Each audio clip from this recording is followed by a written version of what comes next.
Hello, this is Inside the Research with ICM. I'm Pete Seiler, and today I'm joined by ICM's Director of Investments, Ryan Lehman. Ryan, thanks for taking us inside the research. Hey, Pete, happy to be here. Absolutely. So since we last talked, obviously a lot has happened on the geopolitical front, and obviously what I'm referring to is primarily the conflict in Iran. And as we're recording this, it really looks like for at least a moment in time, we have some resolution. Let's use today's conversation to walk through the market impacts over the last few months and how this has really impacted ICM strategies. And why don't we kick this off by starting with a look at oil markets? Yeah, absolutely. So, oil markets they've really seen the greatest direct impact from the war, and this is largely due to the closure of the Strait of Hormuz, which everyone listening probably knows at this point. It's a major shipping route for Middle Eastern oil. And if we just put some figures around that, so if we looked prior to the conflict starting on March 1st, the Strait saw average traffic of, say, around 110 vessels crossing per day. That number dropped to essentially zero for much of the last 4 months, and we're really just starting to see traffic pick back up just over the last week or so. Now, unfortunately, we're still far from the norm, but what we have seen is around 30 vessels or so on average actually clearing the strait over just the last week, and that number appears to be increasing by the day.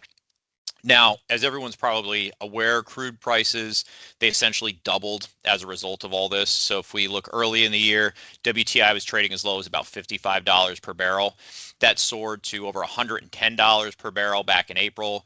And now, as we work toward this formal resolution to the war, we've got crude now trading at under $70 per barrel. So definitely some relief there, but we're still around 30% or so above those 2026 lows. And Ryan, how, if at all, does that really change our investment team's view on oil markets or commodities more broadly? Yeah, so in terms of how we look at oil, we view it as part of the broader commodities complex, and that's how we model it as part of our asset allocation decisions. And if you were to ask me that question at the start of the year, I'd say we were pretty bullish. Just from a return standpoint, we had an estimate of around 8% or so annualized over the next decade for broad basket commodities, which looked really favorable compared to broad US stocks. There, we've got had and still have a return estimate of around low single digits for the next 10 years. Now, with that big run up in oil, what happened is we essentially pulled a good deal of that return forward. So in fact, at its peak, if you looked at just the broad commodity index, it was actually higher by around 40% on a year-to-date basis. So if we were to do a little simple math here, and just to make it easy, we're going to ignore compounding. We were expecting, say, a cumulative return of around 80% over the next decade. We got 40% of that in just a few months. And what that leaves you with is just another 40 to go, or roughly, say, 4% per year over the next 10 years. So that run up essentially cut our forward return forecast in half. All right, so talk a little bit about how that factors into any changes across the board in our strategies. Yeah, so commodities, they're going to be an out of benchmark position for us. So in terms of out of benchmark positions, we want to have pretty high conviction to own those types of asset classes. And given the run up earlier in the year and that cutting our return expectation essentially in half, our convictions definitely faded. And then if we just think about it from a fundamental standpoint, you can kind of see the writing on the wall. Oil prices spiked due to the closure of the strait and concerns around the war. Our expectation was that as soon as we saw some resolution, you'd see oil prices take a pretty big step back, which is essentially what futures markets were telling investors at the time. And in reality, that's exactly what happened. So in terms of the positioning of our strategies, what we actually did in this instance is we exited our commodities position at the end of April, which ended up being pretty well timed. So what this did is it allowed us to lock in those significant excess returns that we experienced earlier in the year, while also avoiding that pullback that inevitably happened and we've been seeing over the last month or so. Sure. So let's kind of transition a little bit, move on to a conversation that I think will be important for bond investors. Why don't you give us a little bit of insight into how the conflict has impacted inflation and the potential path of interest rates? Yeah, so kind of as you'd expect, inflation has increased as a result of the spike in energy prices. But what's really important is I think when you dig into the data a little bit, the story's a little more telling. And just to keep things simple, we'll focus just on headline CPI. So our year over year reading for May came in at 4.2%. obviously well above the Fed's 2% target, and it's also the highest reading that we've seen since early 2023. But when you look at the underlying components, that large number is going to be primarily driven by an increase in energy prices. So over that period, energy contributed about 1.5% to that overall inflation number, with energy commodities rising by about 40% over just the last year. Now, we did see a slight uptick in other major categories, but that fear that higher energy prices would really start to bleed over into other goods and services, it really just hasn't materialized yet. The only area where we really saw a meaningful uptick that came in the area of airline fares. So they moved up about 26% on a year-over-year basis as of May. So you just assume no increase in energy prices. That headline inflation number would have been around 2.7% over the last year. And if you strip out airline fares, you would have been at 2.5. So still a little bit above where the Fed would like to see it, but much better than that 4.2% headline number. All right. And how has all this really played out in bond markets? Yeah, pretty much exactly as investors would expect. So rates have moved up across the yield curve so far this year, but the largest moves, you've kind of seen them at the front end of the curve. So what we've seen is a pretty meaningful flattening across the curve. So if you look at the 210 spread, you're around 25 basis points. That's versus a high of over 70 basis points earlier in the year. And then if you were to look at the 30 to 2 spread, that's currently around 70 basis points versus a high of about 135 basis points. And I think this all really relates to inflation expectations. So if you were to look at 2-year break-even rates, those moved up meaningfully since the start of the year. We came into 2026 with markets pricing in average inflation over the next 2 years of about 2.3%. That spiked to as high as 3.4%. And then since we've gotten a little bit of relief in oil markets, that number's actually collapsed back down to around 2%. And then on the long end, expectations here, they've actually remained relatively stable. So 10-year break-evens got as high as 2.5% back in May, but they've retreated back to 2.2% more recently. And what I think this all really speaks to is just the idea that investors view the current inflation spike as transitory. And I know transitory is a bit of a dirty word after 2022, but this time right. But this time it does seem like an accurate description. So thinking back to that period, post-COVID prices, we're seeing pressure from both the supply and the demand side. So you had COVID lockdowns causing supply disruptions, and then boatloads of stimulus making the consumers flush with cash and wanting to spend that cash. Today, it's really just a supply side issue. The Strait of Hormuz is constraining global oil supplies. And as we see pressure on the Strait ease, you should also see some relief from those rising prices. And we're seeing that now just in the last month or so. It just hasn't had time to flow through the inflation numbers, which obviously are backward looking. All right. So, Ryan, what about the Fed? I mean, markets were really banking on rate cuts this year. Do you see those as being off the table? And what about the new Fed chair?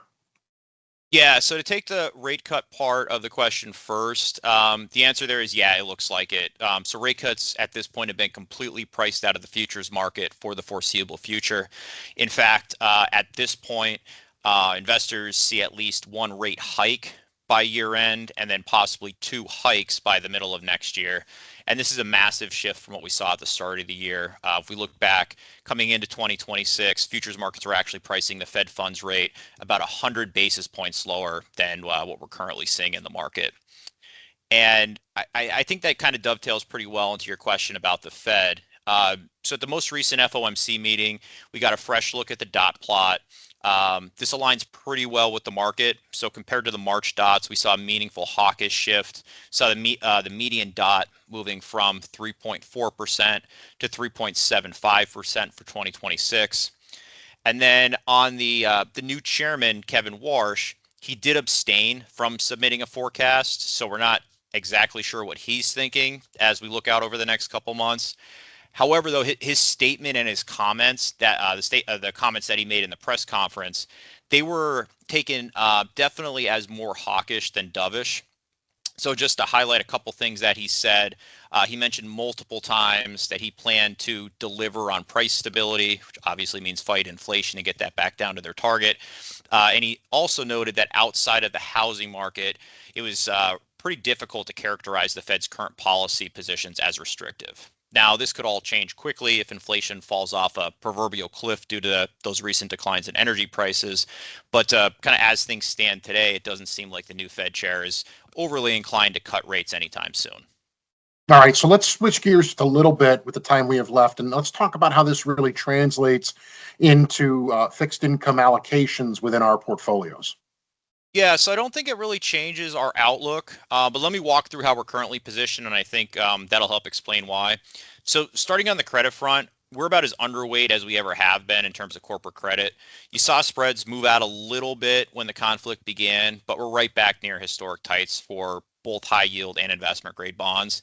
And from our standpoint, this essentially means that the likely path of spreads is going to be wider rather than tighter, which means more risk to the downside versus potential reward on the upside. So we're trying to avoid that asset class as much as possible. On the Treasury front, taking more of a kind of an intermediate term view here, even though the curve has flattened, yields at the intermediate and the long end of the curve, they still look pretty attractive.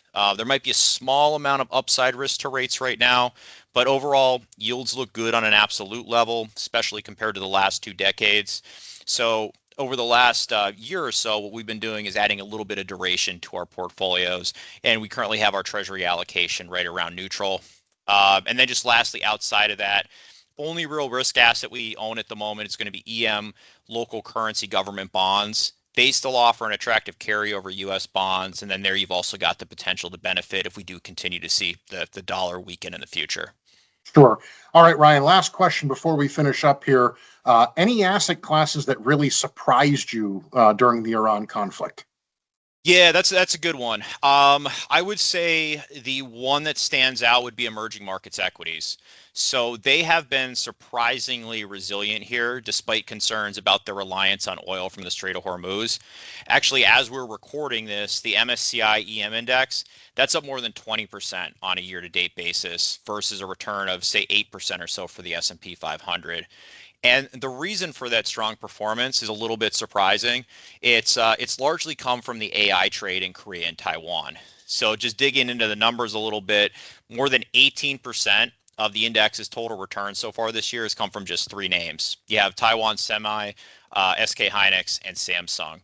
Strip those names out, which are currently around 30 or so percent of the index, and your returns are going to be much more in line with US large caps.